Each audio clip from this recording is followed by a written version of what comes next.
do nosso Evangelho no Lar, estudo do livro Meditando a Vida, capítulo 2, Práticas na Vida Cotidiana, e o item de hoje é emoções perturbadoras. E aí, onde o Lama aqui vai nos dizer inicialmente, né? Causar mal aos outros talvez tenha um resultado vantajoso de curta duração, mas as consequências danosas são de 4 níveis: imediatas, de curta, média e longa duração. Não é que algum ser superior sinta-se afetado, nós é que nos sentimos imediatamente afetados. Quando praticadas, as 10 ações não virtuosas podem produzir vantagens aparentes, mas geram infelicidades imediatas e de curta, média e longa duração para quem as pratica e para as pessoas ao redor. Então, pessoal, olha que coisa interessante, né?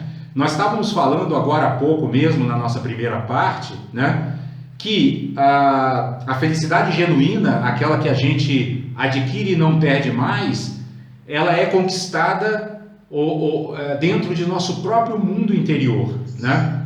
Então, qual é o primeiro passo para que a gente consiga avançar em direção a essa felicidade genuína? É nos libertarmos dessas emoções perturbadoras. E é isso que o Lama está falando aqui, porque vejam o que ele diz, né? Ele diz que toda emoção perturbadora, vamos dar um exemplo, raiva, né? Raiva é uma emoção perturbadora, qualquer um de nós já sentiu raiva e sabe que quando sente raiva se perturba, né? Aí o que acontece quando eu sinto raiva? A vontade que a gente tem, por a raiva ser uma aversão muito intensa, a vontade que a gente tem é de agredir a pessoa, eventualmente até um impulso de matá-la, né? E o que o Lama está dizendo é que essa ação não virtuosa, por exemplo, que eu estou dando o exemplo aqui de matar, né?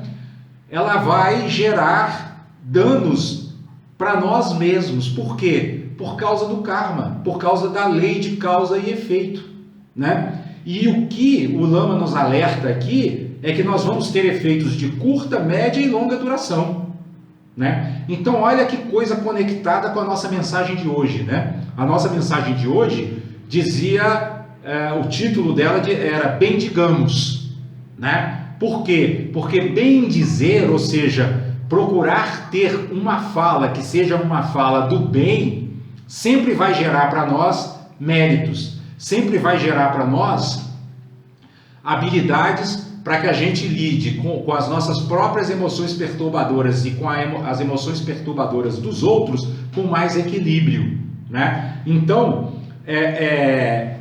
o que o Lama está mostrando aqui é algo que a doutrina espírita também afirma, né? Não existe um ser superior, ou seja, não é Deus que se sente afetado pelas nossas ações negativas. É a própria lei de causa e efeito que, regulando o nosso karma, traz para nós efeitos correspondentes às ações que nós praticamos. Se as ações foram negativas, vamos colher efeitos negativos. Se foram positivas, vamos colher efeitos positivos, né?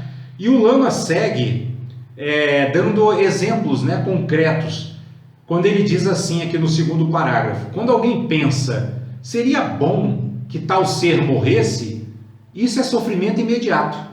No momento em que pensa isso, ela dá ao outro ser o poder de perturbá-la. Ela se fixa na forma de percebê-lo como um ser perturbador que deve morrer. Olha que coisa interessante, pessoal, né? Quando a gente, num impulso raivoso, né, deseja a morte de alguém, né? E vamos colocar até, poderia não ser nem uma coisa tão radical, a gente deseja o afastamento daquele alguém, né? Que eu nunca mais cruze com ele, que eu nunca mais olhe essa pessoa. Nós já estamos empoderando essa pessoa para que ela nos perturbe. Por quê? Porque ainda que a gente consiga mantê-la afastada de nós, essa marca mental que nós desenvolvemos a respeito dela vai ficar fixada na nossa mente, e sempre que nós nos lembrarmos dela, nós vamos nos perturbar. Ou seja, ela não precisa mais nem estar presente para nos perturbar. A simples lembrança dela vai nos perturbar, né? A simples, por exemplo, o simples contato com alguém que se pareça com ela, que tem uma voz semelhante à dela, ou que tem um comportamento semelhante ao dessa pessoa, vai nos perturbar, percebem? Então, o que nós fazemos quando nós temos esse pensamento, né? Essa ação não virtuosa de matar em pensamento? Nós empoderamos a pessoa para que ela tenha acesso ao nosso interior para nos perturbar, para nos desequilibrar, por força de uma marca mental que desenvolvemos em nós. E o Lama segue dizendo: em curto prazo, a pessoa torna-se sensível a toda menção, lembrança, sonho ou encontro com aquele ser. É aquilo que nós estávamos dizendo, né? Qualquer lembrança, sonho ou encontro com aquele ser cuja morte eu desejei em pensamento, vai ser perturbador para mim. Ou seja, eu criei a minha própria causa de sofrimento, né, dentro do meu mundo interno, né? Em cada um desses eventos, ela se sente atingida e reage com amargor interno. Em médio prazo, a pessoa pode desenvolver uma doença física. Por quê? Porque se nós ficamos guardando aquela mágoa dentro de nós, hoje a medicina psicossomática diz, né, que emoções, mágoas, ressentimentos, emoções negativas guardadas por longo tempo podem se transformar em graves doenças físicas, né? Então essa seria a manifestação em médio prazo, né? E aí o Lama segue dizendo: pode manifestar-se também uma atitude herética que leve à violência, que a faça descrer da paz. Em longo prazo, isso pode manifestar-se como uma atitude não consciente de aversão a tudo que é religioso, ético e moral, ou que parece elevado e digno. Na linguagem budista, isso pode levar a pessoa ao renascimento nos reinos inferiores. Ou seja, o que o Lama está explicando aqui, né? Que no longo prazo, isso pode gerar até uma rejeição da pessoa em relação a qualquer coisa que tenha um cunho ético ou religioso. Por quê? Porque quando ela ouvir, por exemplo, um ensinamento evangélico, perdoai os vossos inimigos, ela vai lembrar daquela pessoa, vai ativar essa marca mental negativa que ela criou dentro de si em relação a essa pessoa e vai dizer assim: não, perdoar os inimigos não dá, não posso, esse tipo de ensinamento não é para mim. Percebem, pessoal? E olha, isso é tão grave porque esse tipo de aversão a qualquer tipo de ensinamento religioso ou ético, ele pode inclusive se prolongar para vidas posteriores, né? Através de uma lembrança intuitiva baseada nessa marca mental que a gente vai carregar para todos os nossos outros renascimentos, enquanto nós não a purificarmos. Percebem? Isso demonstra a importância do perdão, né? Por isso que Jesus enfatiza muito o perdão, né? Por quê? Porque o perdão desmancha essas marcas mentais negativas e permite que a nossa mente se abra para receber ensinamentos mais elevados. É por isso que todas as religiões, a própria doutrina espírita entre elas, o próprio budismo entre elas, se utilizam e lançam mão da prática da purificação. É muito importante purificarmos nosso mundo interior, né? Por isso Jesus diz: bem-aventurados os puros de coração, porque verão a Deus. Tá? Bom, seguindo nessa mesma linha de raciocínio, o Lama diz assim: veja, essas são consequências de apenas desejar a morte de alguém. Os efeitos negativos são muito mais intensos se, depois de desejar a morte, a pessoa passa a planejar a forma de realizar isso. Aí vai ficando pior, estão percebendo? Porque aí já não é só o pensamento, aí eu já estou movimentando a energia para tentar armar um plano para que de fato eu tire a vida daquela pessoa. Então eu estou piorando o meu karma. E ele segue: o pior de tudo, o que completará o karma negativo, é se a outra pessoa morrer. Percebe? Olha só que coisa interessante, né? Se eu obtiver sucesso na minha intenção de praticar essa ação não virtuosa de matar, aí pronto, aí eu construí um karma bastante pesado e para o qual eu vou ter um grande trabalho para poder purificar, né? E o lama segue: nesse caso, o executante não terá mais sossego, com medo de alguma punição. O mesmo processo é válido para as outras 9 ações não virtuosas. A gente ouve muito, né, pessoal, na imprensa, quando determinadas pessoas são capturadas pela polícia porque praticaram um homicídio, né? A gente vê, por exemplo, maridos, né, que assassinam as esposas, namorados, né, que assassinam as namoradas, e que muitas vezes escondem o corpo, enterram o corpo lá não sei aonde, e a gente percebe, né, quando eles são pegos e quando a gente passa a assistir essas notícias na televisão, que eles passaram todo aquele tempo em que eles não foram pegos, assoberbados pela expectativa de serem capturados. Eles não tiveram mais paz. Eles próprios roubaram a sua paz. Por quê? Porque ao praticarem o ato homicida, mesmo escondendo as provas do crime, eles se mantiveram ali sempre atentos, né? Eles viam na televisão: a polícia está investigando, a polícia tem novas pistas. Cada vez que eles ouviam isso, eles sofriam, né? Então, é isso que o lama está dizendo, né? Se eu obtenho sucesso na minha ação não virtuosa de matar, eu já semeei minha própria infelicidade. Eu já estou ali sem nenhuma paz interior, né? Totalmente alerta, sem conseguir nem dormir direito, porque a qualquer momento eu posso ser pego por aquilo que eu sei que eu fiz.